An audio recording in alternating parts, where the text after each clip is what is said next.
Welcome back to Do Business, Do Life. I'm Brad Johnson, and I met today's guest, Glenn Street, this past summer in Kenya, of all places. We were sitting around a campfire when Glenn casually dropped one of the most unexpected business origin stories I've ever heard, and I knew I had to have him on the show. You see, in the early 80s, Glenn went from a successful real estate career that ended abruptly with an oil crash that impacted everything in Calgary. This led to a massive career shift where he co-owned the company that managed Harvey the Hound, the first mascot in NHL history. And that snowballed into a global business, Mascots.com, that now works with teams across the NFL, MLB, NBA, NHL, and universities and schools all over the world. So if you're an entrepreneur looking to carve out your niche, build a brand with a story that people remember, or create a business that scales without losing the fun, this conversation's for you. All right, let's dive in. Welcome back to another episode of Do Business, Do Life. I have Glenn Street here with us today. Welcome to the show, Glenn. Brad, it's so good to see you. It's been a while, and it's a lot less exotic than the last time. It is much less exotic. I can say you're on a very short list of people that I met in Kenya, Africa. So our mutual friends, Stu and Amy McLaren, I know they do a really cool trip a couple times a year. Both of us, you and your wife, Peggy, my wife, Sarah, and our children were all on that trip. And that was your second time over there, right? It was our second time. And second. We just absolutely love it. And the main reason we go is because of the amazing people that are there, who are all like-minded, very successful in their businesses, and have their hearts in the right place because they're all major donors of Village Impact, which is a phenomenal organization, as we know. It really is. And that was my first trip and our family's first trip to Africa. And I can say how we were greeted when we showed up to that first village. I had never experienced anything like that before in my life. I felt like I was Taylor Swift. Yes. It was, we were swarmed and just the most open, loving, gracious people. And they were a big fan of my daughter, Nellie. I know you saw that. They were surrounding her, but it was quite the experience and definitely a life changer. And then we went on a safari too, and that was cool. Yes. That was pretty amazing. So as we were sitting around a campfire one night, and, as happens on trips like this, you're like, hey, well, yeah, where are you from? Okay, what do you do? You hit me with, I think, probably one of the most unique businesses that I've ever experienced, and I've been in business a while now, but I would love to hear, how does one get in the business? What was the origin story of how Glenn and Mascots.com became the place that pro sports teams go to create mascots? Well, here in Calgary, we have a major festival called the Calgary Stampede. It's probably Canada's most iconic festival, biggest music festival, one of the biggest rodeos in the world. And I became founding chair of that mascot committee. And at the same time, a buddy of mine had gone to the Calgary Flames and pitched an idea to them, and they said yes. And he got it going, but he traveled a lot in his job, and he realized he needed help. So he came to me and he said, I need help. Will you help me? And I said, sure. And so we became partners, and we owned and we were running what turned out to be the very first mascot in the National Hockey League and one of the first mascots in professional sports, a character named Harvey the Hound.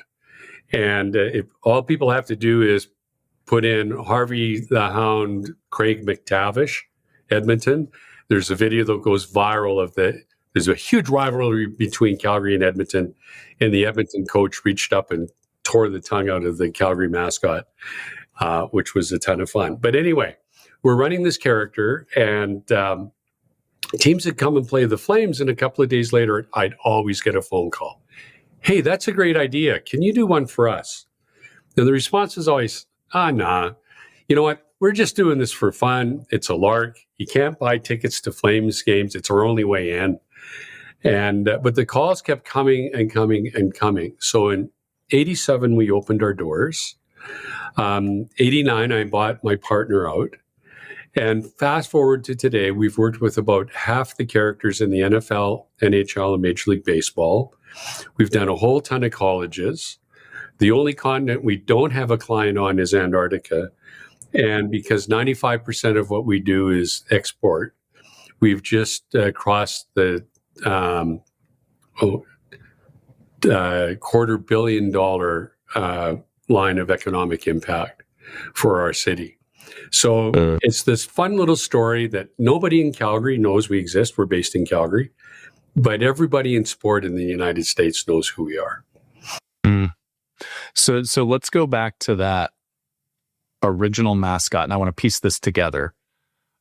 So you already had a business that was creating characters for a festival, and then the Calgary Flames were like, "Hey, we want a character, a mascot. Can you do that for us too?" And that was the jump into pro sports. Well, what happened was that the Calgary Stampede had just got a new character. They had one that somebody made in their basement, and it was so heavy, it actually put a strapping 17-year-old farm kid into the hospital. So they decided they needed a new costume. So they dealt with a company out of Los Angeles who did movies and things like this. And they created this character, a character named Harry the Horse. And I remember when the costume first came to Calgary, it was my committee responsible for it, which did a number of things to promote the Calgary Stampede. And I remember being in a boardroom with this pile of foam and fur and everybody going, "Now what?" And I put my hand up. I said, "I think I can run this." So I formed the committee. I put it together. And I was performing as the mascot from time to time. Oh, and you literally were the guy in the mascot. I was the guy in the mascot. Wow, and because I had that experience, my buddy came and said, like, "I need help. You already know what's going on. You're doing it with the Stampede. Let's be partners and let's work together on this." And so that's what we did. And so was your company at that time, was it kind of a marketing company that Calgary Stampede was working with? I was in commercial real estate, actually. Oh, okay. Calgary has a very large downtown for the size of the city, and that's because the Canadian energy industry is based here. So, for example, in the 1970s, one of the Superman movies was filmed in downtown Calgary because it had this, large city downtown look to it, Manhattan look to it. So I was leasing office space downtown. And then, I was doing my Stampede thing just as a volunteer. And then, my buddy came along and said, "Hey, can you help me here?" And I said, "Sure." And then it just kind of went from there. As I said, we started getting calls. And we were finally getting so many that we couldn't ignore them because people would say, "Well, where can we go to get our own costume?" And we said, "Well, we had to hire a seamstress locally, and under our direction, she made the mascot because nobody else out there knows what they're doing." And some of the costumes being made are, it's people in their basements and their garages mainly, and the stuff that they're putting out is dangerous. And we had a very specific requirements that we needed. And so, at that time, costumes were being made out of furniture upholstery foam, which is the worst thing you can make a costume out of because it absorbs the performer's sweat and perspiration, but you can't wash it because we've all left a wet sponge under the sink and it just goes kind of rots under, over time. And we found a new foam that we used in our characters that is now an industry standard. And so the background is that we brought in a seamstress who was the third partner when we decided to actually go forward and start the business. And I was the one that had to be convinced that this was going to be viable. I was still like, I'm not sure. The first few years were lean. We're like any startups. We were, horribly undercapitalized. I think we started with $3,000 line of credit. But over time, we were able to build it to where we are today. Okay, so going back, and I've been a sports fan my whole life. Grew up played college football, so I've seen a few mascots in my day. Looking at your website, just listing a few for those watching and listening in: the Arizona Cardinals, the Cleveland Browns, the Pittsburgh Pirates, the LA Kings, the Chicago Blackhawks, Texas Rangers. And then you've gotten into some corporate mascots too. So I saw A&W was on there. I saw Plants and Zombies, like the iPhone video game. You've done some characters for them. So if we go back this, I think 1984 was when you guys did the Calgary Flames, right? That was the first one. Yeah. So I feel like you hit this inflection point of pro sports where they were trying to create this experience, this characterization of the brand or the team. And it seems like you kind of fell into that by accident right out of the gates. But then once you saw the demand, you turned it into a business. What were the early learnings? You said it was lean, but as you're starting to get in these meetings, I'm assuming there's people with a lot of money that are owning sports teams kind of saying, this is what we want. There's a lot of that applies to finance too, because a lot of the advisors listening, they're building their brand, they're building their image they want to put out to the world. So what were some of those early learnings? Sure. So I agree with you. Our timing was right. Probably 10 years earlier, the first entertainment mascot came online, and that was the San Diego Chicken. And up until then, teams like the Mets have their mascot, Mr. Met, since the 1930s, but they weren't part of the fan experience. And it was the San Diego Chicken, or the famous chicken, that kind of changed that whole dynamic. I mean, they unveiled him by him hatching out of an egg on the field. And so teams were starting to notice him, starting to see that he was drawn. People were coming just to watch that mascot because he was an entertainer. So our timing definitely had something to do with it. When we decided to open our doors, there was a company that was doing singing telegrams and having Cupids show up at your door. And they'd made a few costumes for themselves, and they had started doing some work for some corporate clients. And we knew that when we started up, that if we tried to go head to head with them, we would lose badly, because they were much bigger than us. They had the weight, they had the scale, they could crush us. And so we knew what our strengths were and our advantage was, and that was sports teams. Because sports-oriented mascots, my best example is our first major contract with a major league team in the U.S. was with the Los Angeles Kings. And after I delivered the character to them, I said, "Why, when you've got Disney and Universal Studios and Hollywood all on your doorstep, why did you hire this little company out of Canada to make your mascot?" And they said, "Glenn, when we talked to you and you told us about what was needed to make the character work, we realized it was very different putting somebody in a costume and having them run up and down stairs for maybe 2-3 hours. That was way more demanding and had a much tighter criteria than a character in a theme park that comes out and gets its picture taken for 20 minutes. And so we really played to that angle that, hey, we're the experts. We were already running a professional sports team program. So, if people hired anybody else, all they could do is give them the costume, probably give them a crappy one. We could give them the whole package. Look, and we did this with the Kings. We're going to design your character. We're going to build it. I'm going to come down with the costume. We're going to run auditions. I'm going to train the guy inside, and we're going to make sure that you are off to a good start. So that was something that only we could offer. Nobody else could offer that. And so that was our strategic advantage when we started. And we are still known as the guys in sports. But the thing is, by having that niche that we're in, doesn't stop us from doing work with other organizations. We still do a lot of corporate work, a lot of work for charities, for cities. For them,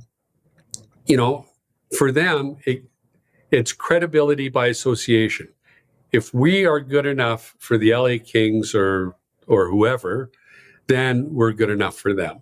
And so, I'm a big believer that you pick your niche, and you can't be all things to all people. So you pick your niche and you go deep and you fight hard and you make sure you differentiate yourself within that niche. That's such an interesting business lesson, because, you kind of accidentally fell into the professional sports, right, at first, but then that domino effect of like, hey, how do we get that? And that's obviously a very small network that's hard to break into, but you broke into it, then you took advantage of it, right? Yes. And I think the other thing that I heard you say there, Glenn, that's interesting, you figured out what are the specific needs that are different in this one compared to if I'm a Disney character. I'm assuming you had to make the costumes so that you could perform inside of them, move around a lot. Yeah. The auditions, how smart is that? Because it's basically a form of an actor that's representing the character. Did you get into like any storyline stuff, like backstories of characters? Like, was there any of that in the creation? We did a little bit. So, we told the story of our character, which, Harvey's a Siberian Husky. And he's kind of at the awkward teenage years. He kind of figures himself as a jock dog, right? But he's still in that awkward phase. And, the way he thinks things are going to go aren't necessarily how they're going to go. And so from time to time, we will help the teams build that persona, because it does help the performer inside understand who the character is and what the dynamic of the character is. Well, I have to ask, because you said LA Kings, and it's right around the time period I think Gretzky was there. Did you get a chance to hang with Gretzky at all in this process? No. And actually, being in Calgary, all Gretzky's years in Edmonton, no team played Edmonton more than Calgary. So, we probably saw more of Gretzky than anybody. And in fact, his brother ran a rollerblade team here in Calgary for a number of years. So I've met Wayne a few times. He's an awesome guy. But knew the Calgary players extremely well, because, we were around a lot, but the visiting teams, not as much. Okay, so I have to ask a question, because how often are the owners of the teams in the room when you're kind of striking the original deal where they're like, yeah, we want to hire you, Glenn, and your team to do the mascots? A lot, a little? I would say a little. A little. A good leader hires good people and then delegates the role to them and lets them do their job. And so, like in my organization here, I have two amazing women running the company. And, if they have a recommendation, they'll sit down with me, they'll talk to me about it. And if I'll give them my input, but I will never overrule them. I'll tell them where I see the risks, and I'll tell them whether or not I think it's the smart thing to do. But at the end of the day, I pay them to do that job. But we have had owners that have micromanaged and, fought over a couple of $100 on an invoice for work that we did. And this guy's just paid hundreds of millions of dollars to get the franchise. And so that was interesting.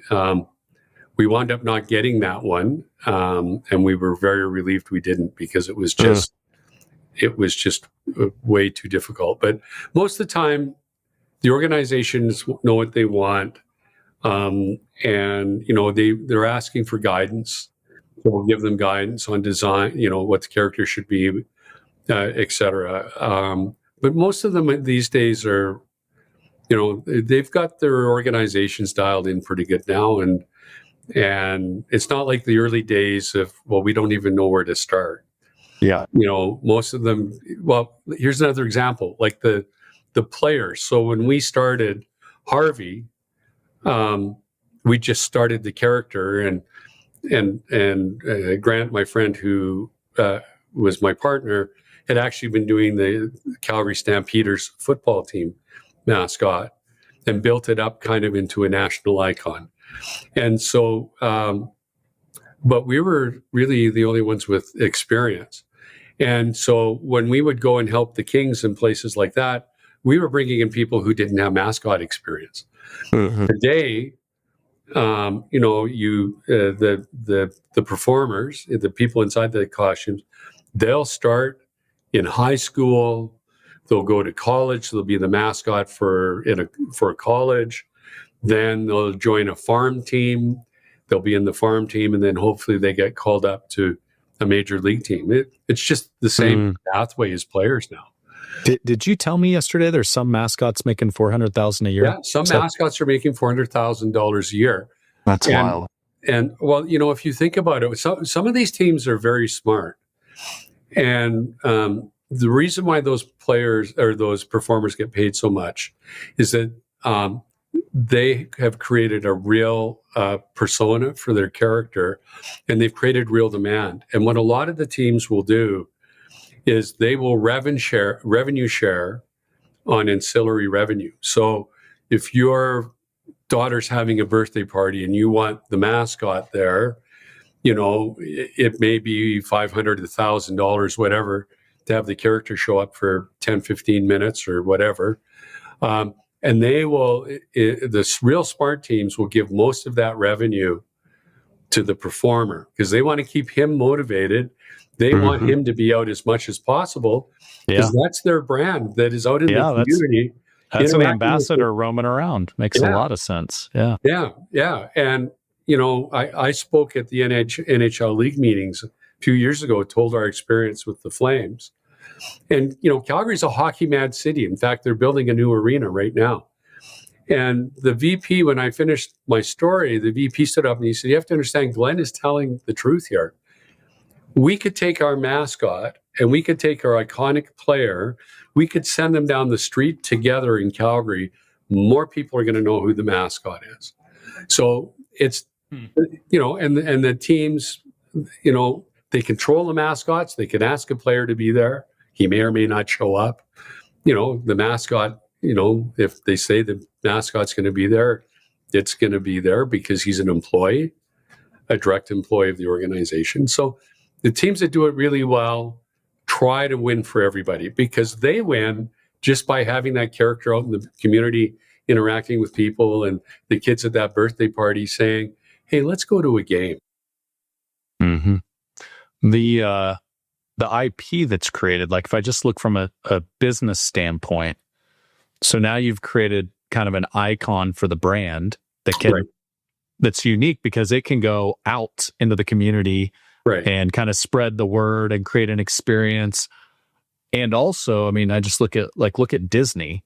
Like if you really break down the business model, it's like, okay, they created these movies, but the movie was like a commercial to go buy the stuff, where it's like, go buy the stuffed animals, go to the theme park. So I'm sure the business model, if you look at pro sports, probably isn't that different. If they're selling little stuffed animals, there's IP and additional revenue that the whole experience is creating, right? So what the team can do is, first of all, it adds to the entertainment value within the building, right?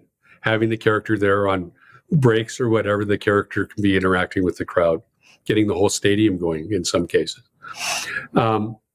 They can build promotions around the character, mascot birthday party, or something like that.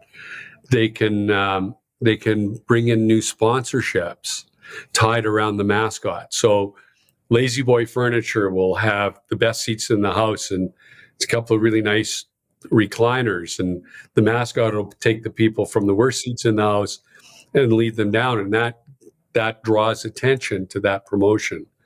There's the appearances that I talked about, and there's the licensing and merchandising. So if they do it really well, these characters become profit centers for them.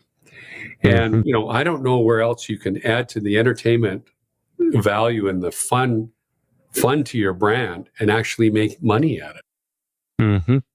And you think about, you just mentioned the pro players that are actually on the teams.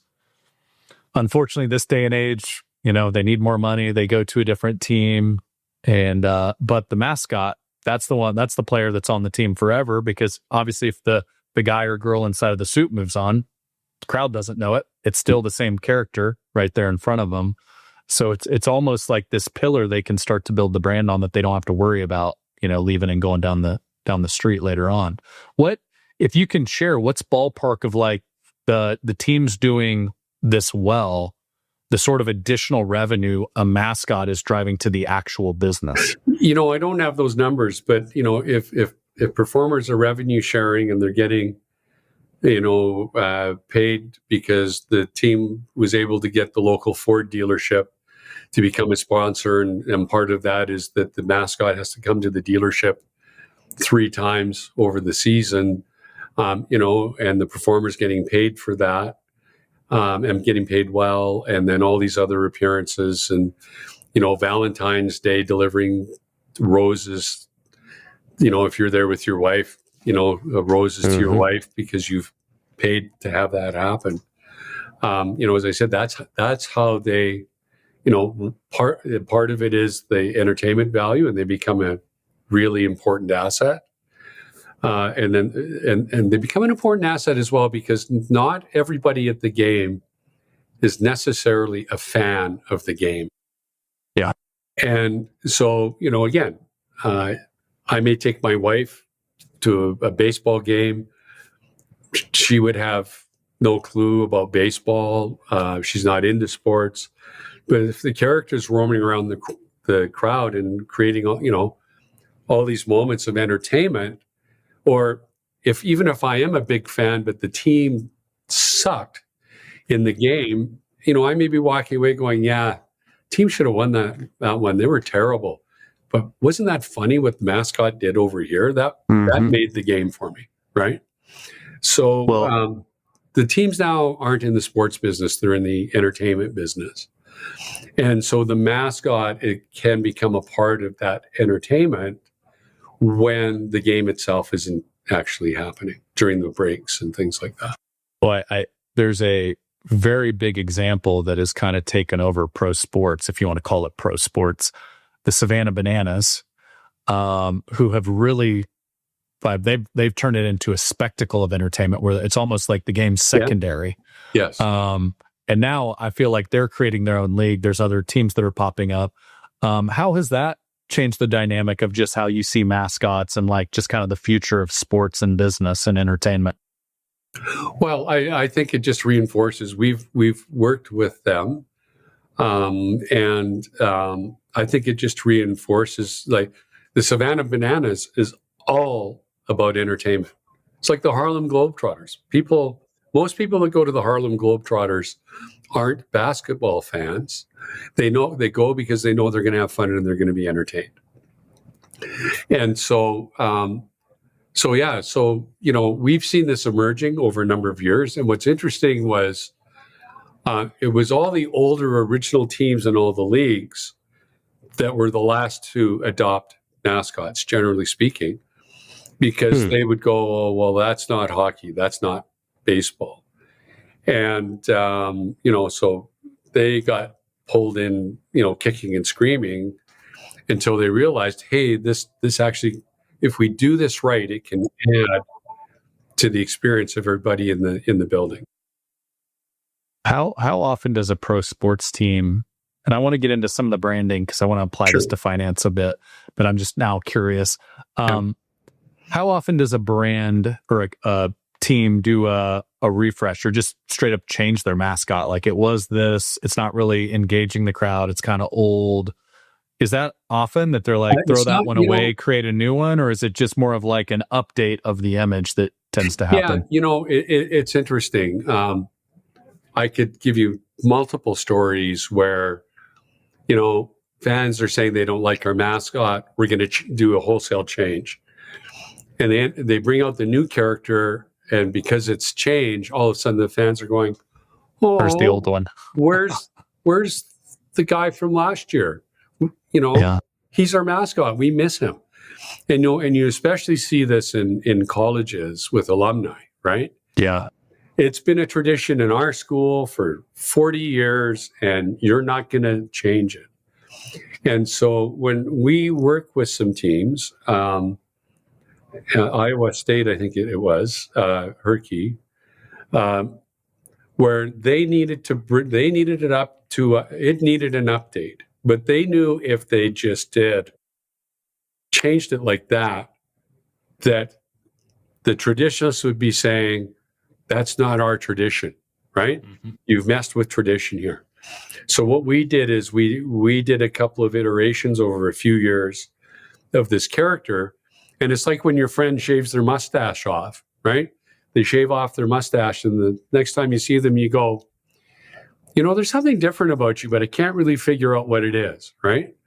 And so that's what we try to do. We try not to do a wholesale change. We try to do an evolution. So it's still the character, but there's some seems different, but I'm not sure what. Yeah. Interesting. It's like the old analogy of boiling the frog. You just slowly turn up the temperature. Right. That makes a lot of sense. Yeah, because it's we don't like the mascot, but wait, where's the old mascot that nobody liked that now everybody misses? I could see that playing out. That's just human nature. Well, let's go back to, you've got an audience here of entrepreneurs that happen to be financial advisors. Many of them, and a lot of the work we do at Triad is helping them build a distinct brand in a very commoditized market. Now, the interesting thing with pro sports teams, there's only so many of them. So everybody's kind of got a little bit of a monopoly in their local market. So you're helping create a distinct brand that way. But if you were dealing with an advisor that, there's one on every street corner in most big cities, how would you, what sort of things would you start to ask yourself or think about if you're an advisor that needs to start to create a distinct brand? Maybe they don't have a mascot running around, but I'm sure a lot of this applies to them. Yeah. Who do you want to be the guy known for? It's simply that. Like, as I say, there's so many financial advisors that how do you break through the noise of everybody being there? Well, again, we didn't go wide, we went deep. We were the sports mascots guys. That's a real niche. It's worked out really well for us. Would you rather, if you were, say, a teacher, would you rather work with somebody who will work with anybody, or work with somebody who sits down and says, okay, I specialize in working with teachers because I know that you have some special needs and some special challenges.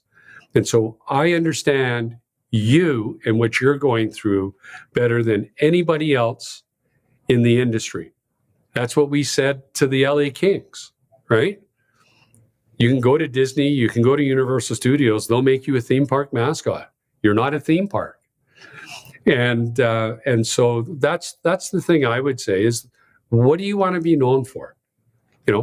That guy, you got to talk to that person about, if you need this, talk to that person. And, we were talking about Stu and Amy earlier. Stu does memberships, and he teaches that the more you can niche down, the more successful you're going to be, because the more of the people that you resonate with are going to be gravitated to you, more of those people.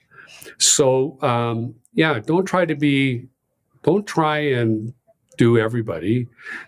Pick the niche you want to be in, and then learn the problems in those niche and learn about transformation. So, everybody has a situation that, they're here, here's where they want to be, here's where they are, and here's where they want to be. And then what are the steps to get them there?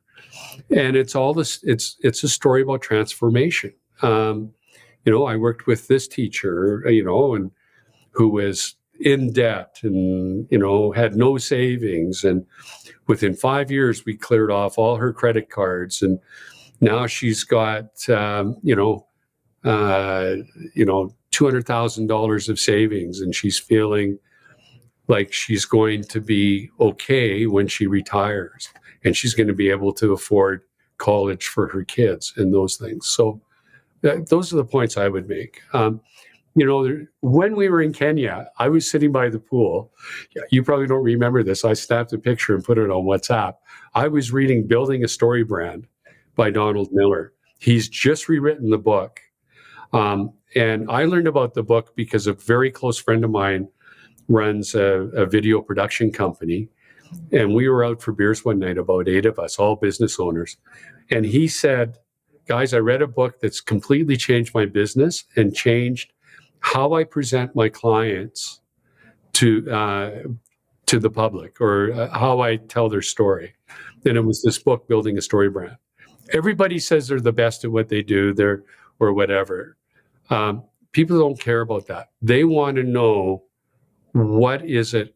How are you going to help them? And how are you going to make their lives better? Everybody says they're the best in the world. Yeah. Well, one of my friends, the way he puts it, which I love, he's like, yeah, we're going to talk about your favorite subject. You know, that's right. Everybody's favorite subject is themselves. Yeah. And StoryBrand, what I love about that book, it's like, I think a lot of companies try to make themselves the hero. Right. What Donald talks about is, no, your client is the hero. You're just the one helping them on their journey, which is exactly what you're saying. So I love that. Yes. Yeah. Well, the other thing, Glenn, that I picked up, just as you shared back to the niche that you were diving deeper in, you said start to understand the problem specific there. And one of the things you mentioned, okay, well, we've got to have a costume that you can perform in, run up and down stairs, you know, and some teams like probably do some acrobatic sort of stuff in it, or at least some sort of movement, skits. The other thing though, you said, hey, in the early days of Mascots, people didn't know how to be a mascot. So you would literally run the auditions for who will be the mascot once we deliver it. I'm assuming that was just something you learned as you were meeting with teams, like that was something you had to add on to serve them? Or was that just out of the gates, you already knew that when you just started it? Yeah, I think outside, right out of the gates, we knew that we could solve that problem for them. And we knew that nobody else could. So right out of the gates, it was like, and that's why originally the Flames awarded the contract. Was the question to Grant at the time was, why should I hire you? And he said, because I'm going to be turnkey. You're not going to have to manage me. You're just going to have to pay me to show up at the games like the organ player, and I'll be there. So I'm taking it completely off your plate. Was he he was the original mascot inside of the costume too? Yeah, he had been doing the local football team and had made quite a name for that character. So he was kind of known, or the character was known. And so he went and pitched the idea of the Flames having one too. Very cool. Okay, so let's just say, let's go to imaginary world here. This will be fun for you, I hope. So let's say Brad, the financial advisor here in Lawrence, Kansas. I'm like, you know what? Triad, although we work with advisors, let's just say Triad wants a mascot. Sure. Is that possible in finance? Do you think? Like, well, sure it is. How would that work? Well, let me give you a quick summary story, and then we can dive in a little bit more. A couple of years ago, there's a local realtor and a local mortgage broker that worked together, and they created caricatures of themselves that when there's a community event on, they send their caricatures of themselves out because they get noticed. He's with Remax, and Remax puts in those blow-up tents and things like that. But it's still kind of hard to differentiate yourself from all the other realtors that are there. So he created a caricature of him. You see them. We've done them for the CBS, I think it was, the caricatures of the announcers. The mascots a little bit. Sometimes you'll see they'll have them walking up and down the field. Does Game Day have that? Does College Game Day have like Lee Corso and those guys? Did they actually have mascot heads of themselves at one point? Well, they might. I don't know who all we've done, but so I mean, there's a real way that somebody thought of a way to stand out from all the other realtors in the city, right? So I mean, I would start the conversation. Who's your customer? What are you known for? What are your core values? Who is your customer? What is the end result? What do you want to be known for? And what is the end result you're trying to achieve for your clients? And probably it's going to go one or two ways. It's going to be, maybe it's a character and it's an animal, and it would be, an animal that's known for, an owl for wisdom, a meerkat for alertness, something like that, that kind of thing you want to portray. Or maybe it's a caricature of your ideal customer living their ideal life. Fred the golfer or whatever. I made it because of Brad and his team. So, I mean, that's a very loose conversation, but that's where we start is, what are you known for? What do you want to be known for? What do you stand for? What are your core values? And what is it that, what's the change that you happen for your customer? Because really that's ultimately what the customer cares about, right?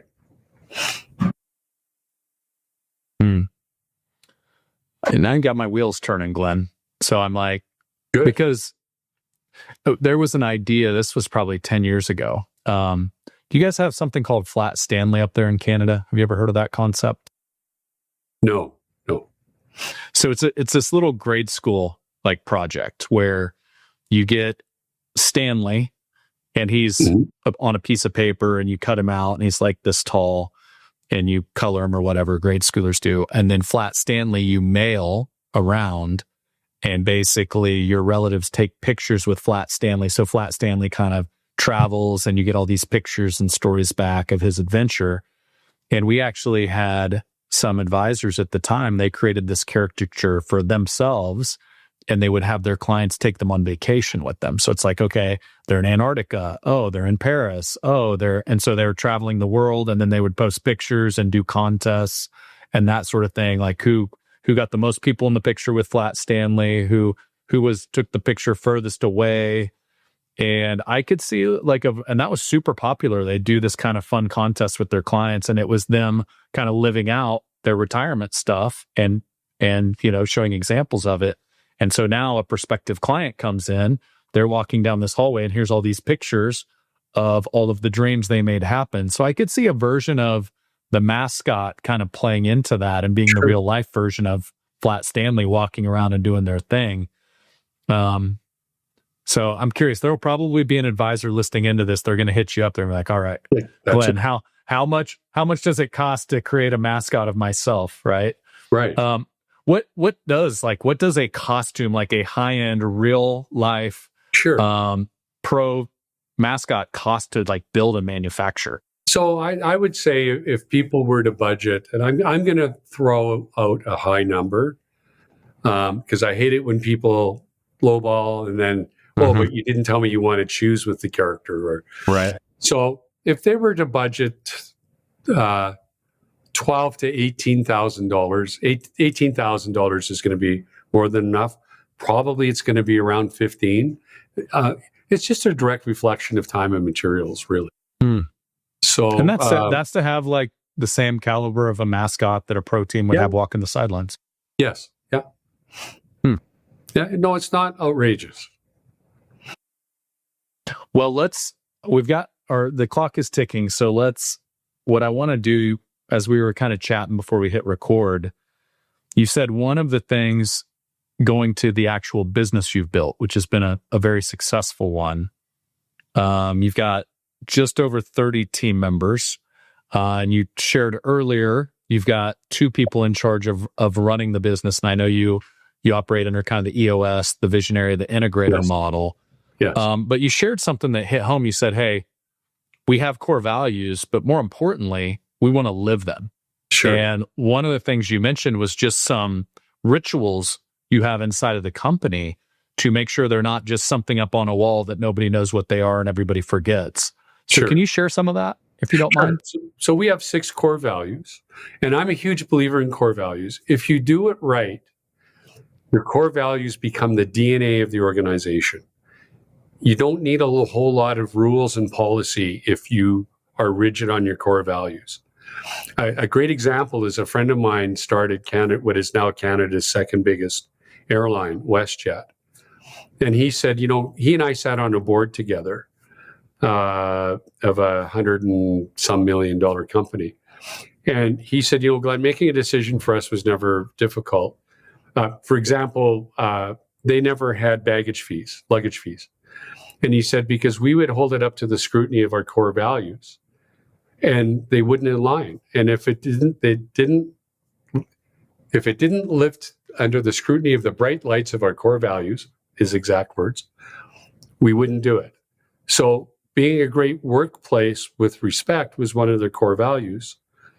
Well, charging for luggage violated that core value because people would show up with their luggage, be told you got to be paid.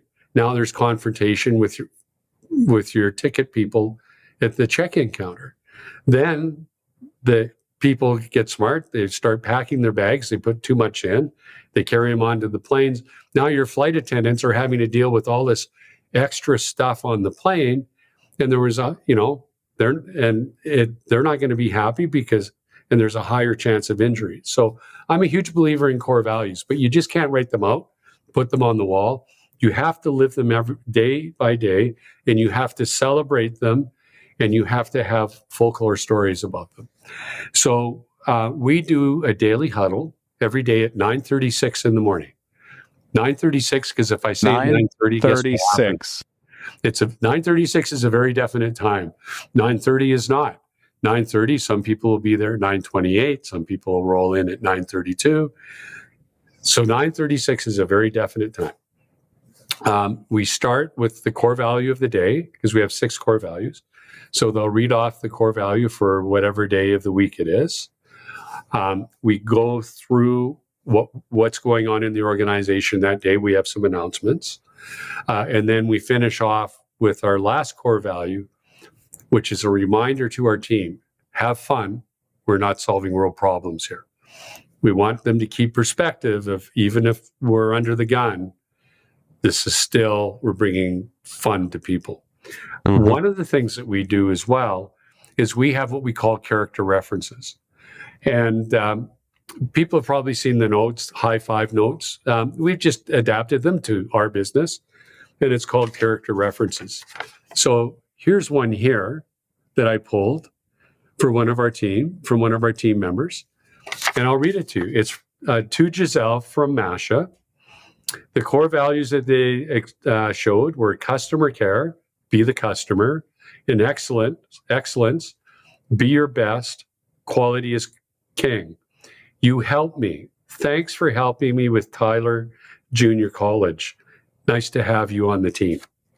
Now, what happens with this is at the end of every month, people fill these out, they go in a box, and at the end of every month, we draw one, and the person who wrote it and the person who it is addressed to both get one of those Costco movie for 2 passes. And all we're trying to do is reinforce teamwork and people working together and recognizing them. And then the other thing that we do is during the daily huddle, we will read one of these every day, just to remind everybody of who we are, what we stand for, and how we work as a team. And so the team love it. And, we probably we get more than one a day because we have to read some days 2 or 3 to get through to the end of the month. But it's just a way of giving everybody a pat in the back and recognizing and rewarding those actions that we want to reinforce. Yeah. And tying them back to our core values.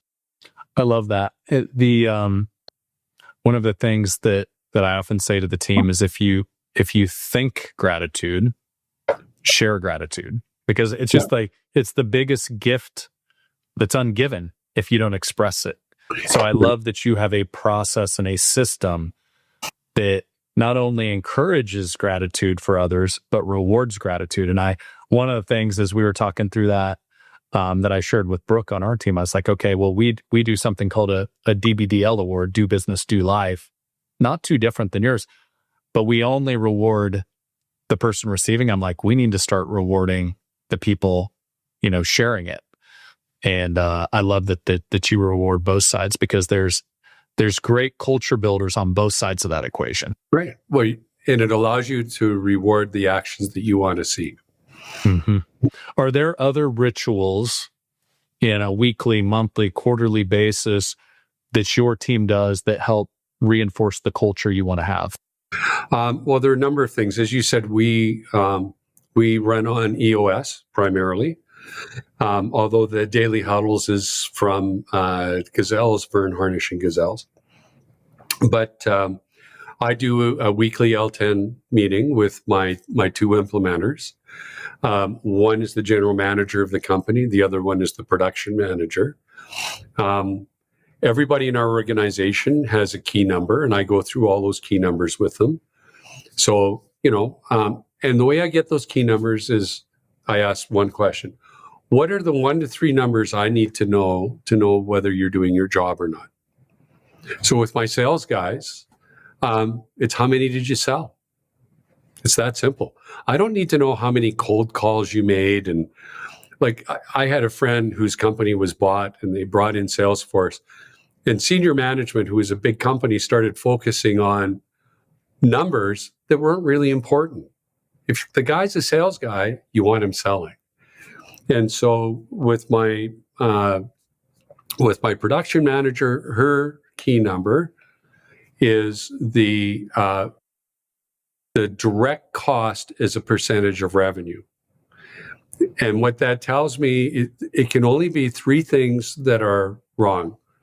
We're either underquoting something, or we're taking too long to do something, or we have way too much inventory. Those are the only 3 things that number would tell me. But it can tell me how the team is performing on the floor. Now, she takes it down to every team member, and they go through their efficiencies project by project, and also their efficiencies over the year. And we have some rewards. I could spend 3 hours talking about this, but so we have a salary grid, and we tell our team, you don't have to come to us to ask us for a raise. We're going to show you what you need to do to earn a raise. So it's based on efficiency over a 3-month period, plus learning additional skills, because then your value becomes higher to the company. So that's the first thing we do. We also have this little chart that we do that recognizes little things that they do. And each time they do something, they'll collect 1 or 2 points. And once they have 30 points, we give them a $25 gift card. Again, that's reinforcing the actions that we want to see. And what's really interesting, if somebody's getting points really quickly, that tells us we need to look at whether or not they should be moved up on the pay scale, because they're hitting their numbers real fast now. And so we do that. We do our daily huddles, which is a conversation about what's happening today.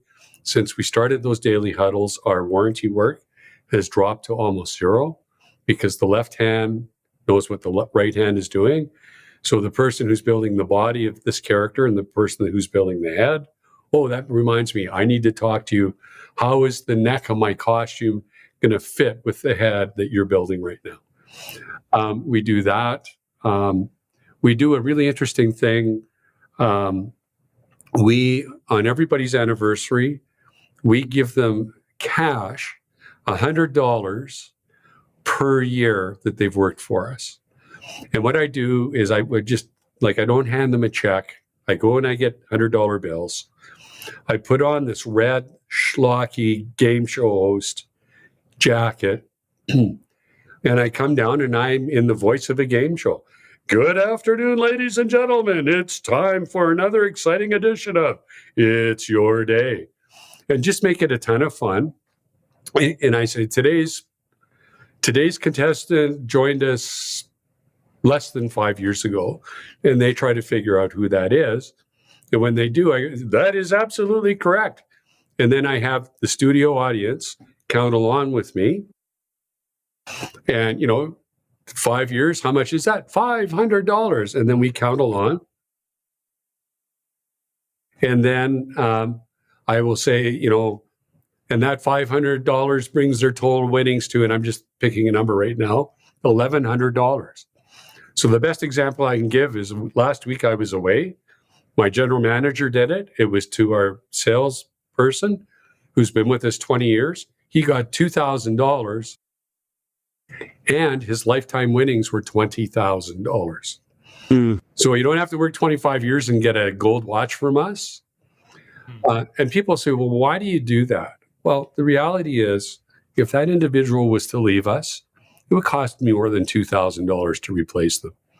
And again, it pulls into the culture that we're a fun environment, we're a respectful environment, we acknowledge people, and everybody else around that table, while this is going on, is thinking, oh yeah, mine's next month. It's going to be my turn. I'm going to get my cash. So, so that's one of the rituals we do as well. I love that, Glenn. And one of the things that's really cool that I've picked up in a few pieces of this conversation is I think it's almost a requirement. If you're going to be a mascot company, you better have fun, because I mean, that's literally what you're selling, Absolutely, to your customers. So if you don't embody that and attract a team that knows how to have fun, it's just not going to be congruent. Yeah. So I love that you've incorporated that into your culture and you've come up with creative ways to pull it off. All right. Well, we've got just a handful of minutes, and one of the things I want to tell you one other story about fun that yeah, please. And we talked about this before as well. So we have two charts in our office, like thermometers, and one is gross revenue for the fiscal year, and the other one is number of mascots shipped. And every week we fill that out and we update it. And if we hit our total gross revenue and we ship the number of mascots that we said we were going to ship, I take the entire team to Mexico. And so we've done it for 2 of the last 3 years. And it is a tremendous team building thing that we do. The team love it. They're bragging to their friends that my boss has taken me to Mexico. While we're there, we do our strategic planning for the next fiscal year. So it's not just fun and games. We do some work there, but they're happy to spend every morning, doing some planning and getting some stuff, because the stuff that we're talking about is all about them and solving their problems. And the cost to me is 75 cents an hour per team member. If I gave them 75 cents an hour more, they wouldn't even know it. But this is something that's really tangible, that is just really brought the team together. And again, isn't a lot of money, but is something very unique we do that just helps, again, build that culture. Yeah, I love that. We just got back. We were just down in Mexico a couple weeks ago, and that was our first company trip down there, and it was a lot of fun.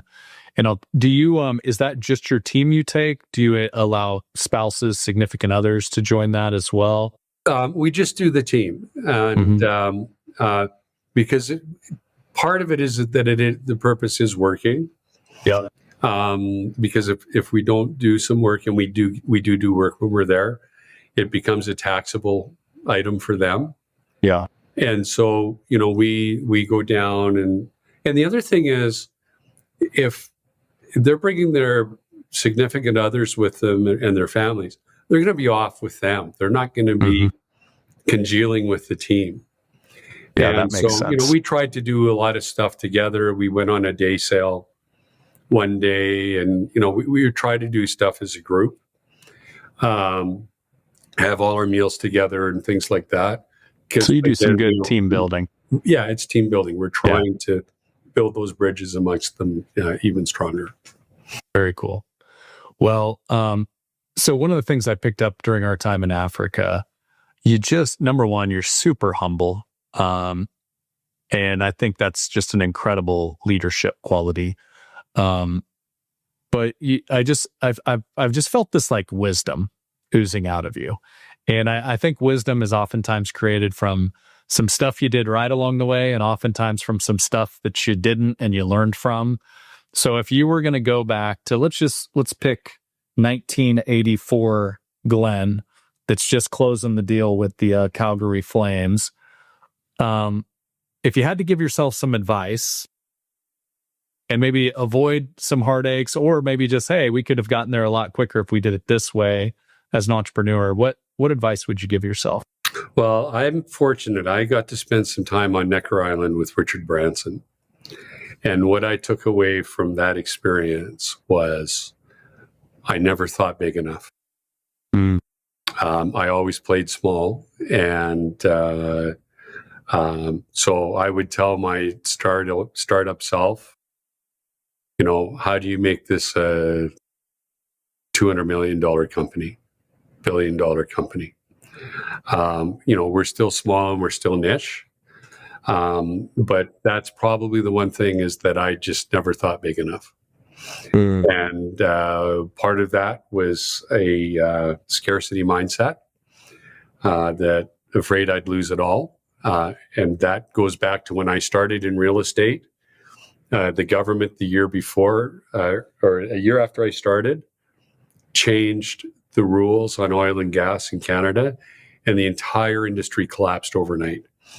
Houses were for sale in Calgary for $1, and there were no buyers. That's how bad it got. And I was working with a bunch of guys who were making millions of dollars even back then, and their income dropped to a quarter, which would still be way more than the average person was making in the really good times, and they were destitute. And the good lesson I learned out of that was live to your means, not your income. But it did cause me to not maybe stretch myself as much as I should have. Mm.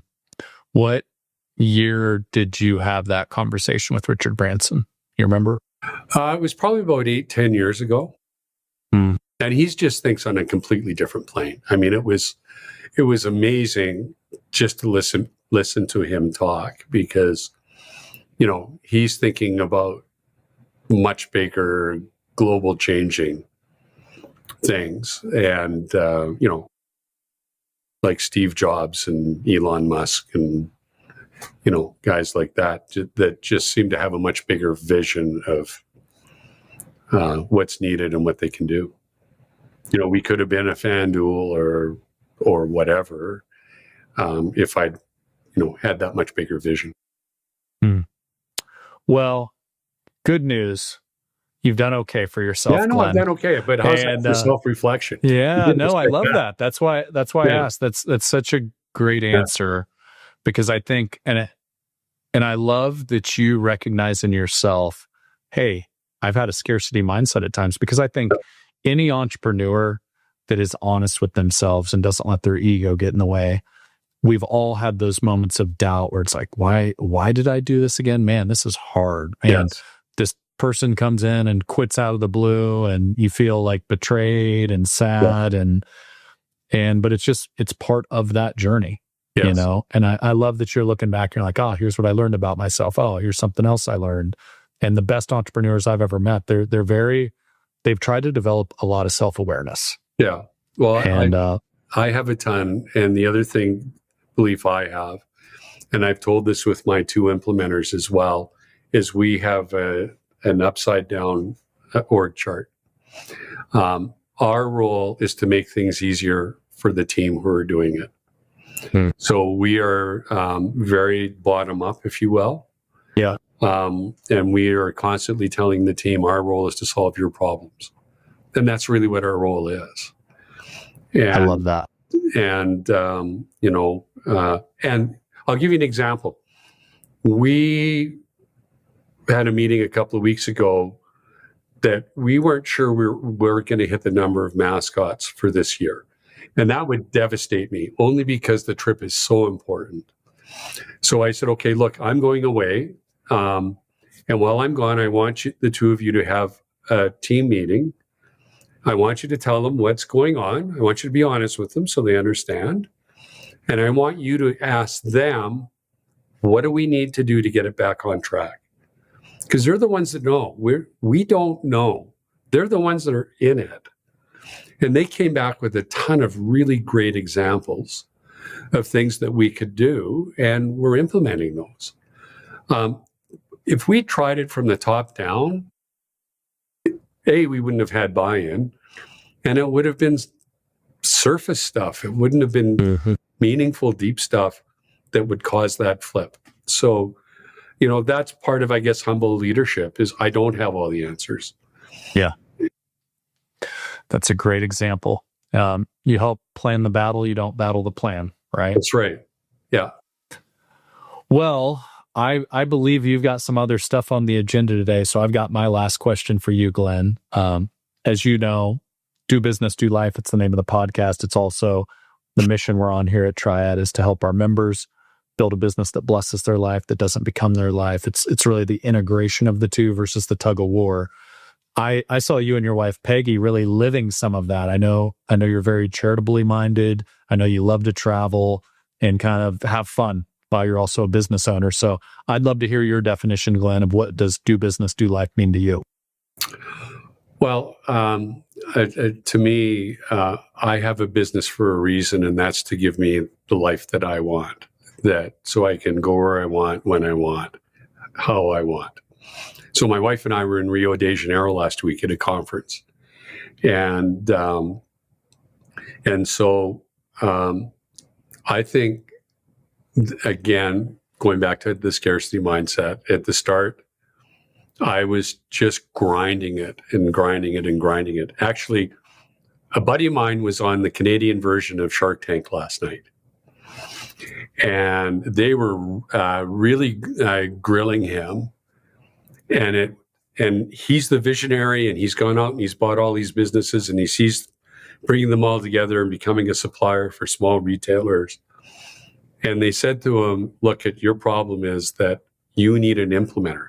Brian Scudamore, who's one of the dragons called Dragon's Den, is actually a buddy of mine. He started 1-800-GOT-JUNK, said, you need an implementer. Because Brian's the same way. Brian was all over the map until he brought somebody in to run it day to day. And so, make sure you understand what your role is. Make sure you understand why you've hired other people, and then get out of their way and let them do it. And that will give you the freedom to do what you want. I still work here, but I'm always on what's next. Last year, we bought a competitor in Texas. 2 years ago, we bought all kinds of new equipment, and the team were saying, why did we buy this? Oh, I don't know. You'll figure it out. I knew exactly how they were going to use it, and some ways that they discovered that I didn't know. But I'm always on what's next, and here we're going here, and I don't get myself involved day to day, and that gives me the freedom to be able to go to Africa. And so if you're running a business and you don't feel that you can get away, then I would encourage you to assess where you are in that business. We all like to feel important, but it feels way better to be away and know that everything's fine. And the best example I can give you is on 12/12/12. I had well planned for open heart surgery to fix a defect in my heart. And I couldn't come back to the shop for 3 months. And when I finally came back, the response from my team was, oh, you're back. Good. And that was it. Nobody's running up, grabbing my arm. Oh, thank God you're here. I need to talk to you. This happened. It ran better without me there because I had the right people in place, and I gave them the trust to do their jobs. And in order to get trust, you have to give trust first. And so that's what I would say. Again, a long-winded answer to what I think is a great question. Well, I think the answer eclipsed the question. So Yeah. that was a lot of wisdom there, Glenn. And I really, really enjoyed hanging with you and your wife in Africa. And hopefully we get another chance to do something in person here around the corner. So until next time, where hopefully we get to do it in person, it's been a pleasure and loved the conversation today. Brad, great to see you. We're going back, I think, in 2028. So maybe you'll be there too. Just do our biannual, trip to Africa and hang out for a couple of weeks, right? Yeah. Cool. Hey, I've heard worse ideas, so I like it. Yeah. All right, Glenn. Well, hey, happy Friday and enjoy your weekend, and look forward to the next time. Thanks, Brad.